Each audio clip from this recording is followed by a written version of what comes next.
Here is a recap of Day 12 of testimony in the Diddy trial.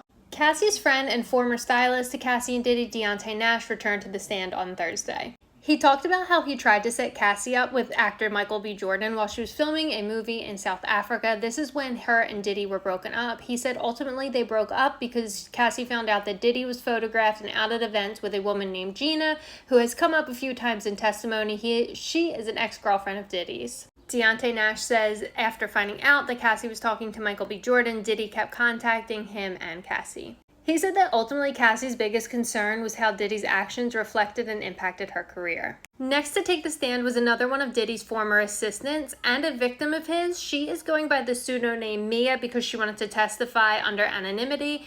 The jury knows her real identity, but she has been brought up in testimony quite a bit so far.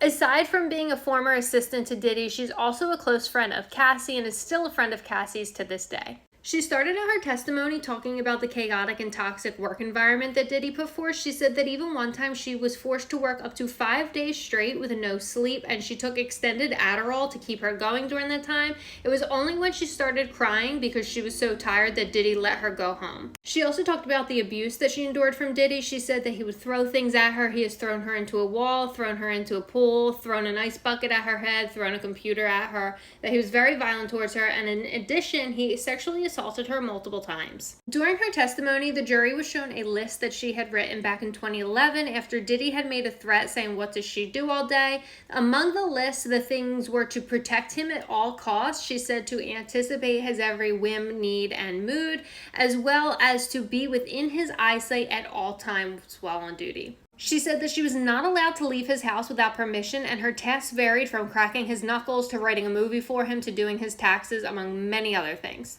Like much of the testimony so far, she talked about how Diddy was abusive towards Cassie. She said that Diddy even controlled when Mia and Cassie could spend time together. She brought up the Prince's party, which has been brought up a few times in testimony so far. She said that the two of them snuck out to the party because Diddy told them that she couldn't go. When they got there, Diddy caught them, saw them. As they were leaving, he got abusive towards Cassie, and Prince's security quickly intervened.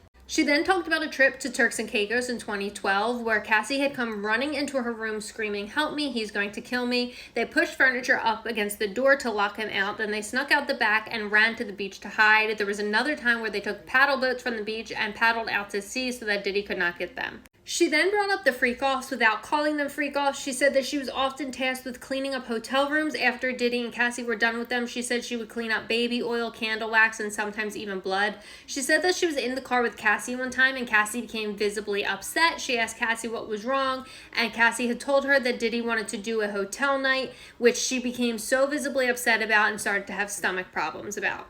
Mia said she never contacted the police about any of this violence because she believed that Diddy was too powerful to get in trouble by the police. She then talked about the alleged sex assault, saying that the first time happened at a hotel in New York when they were celebrating Diddy's 40th birthday. He called her into a kitchen. She had been working for him for just a few months at this point. He told her not to be nervous before handing her 2 shots and then leaning in to kiss her while she was up against the wall. The next thing she knew, she was in a chair in the main room of the penthouse as the sun was coming up.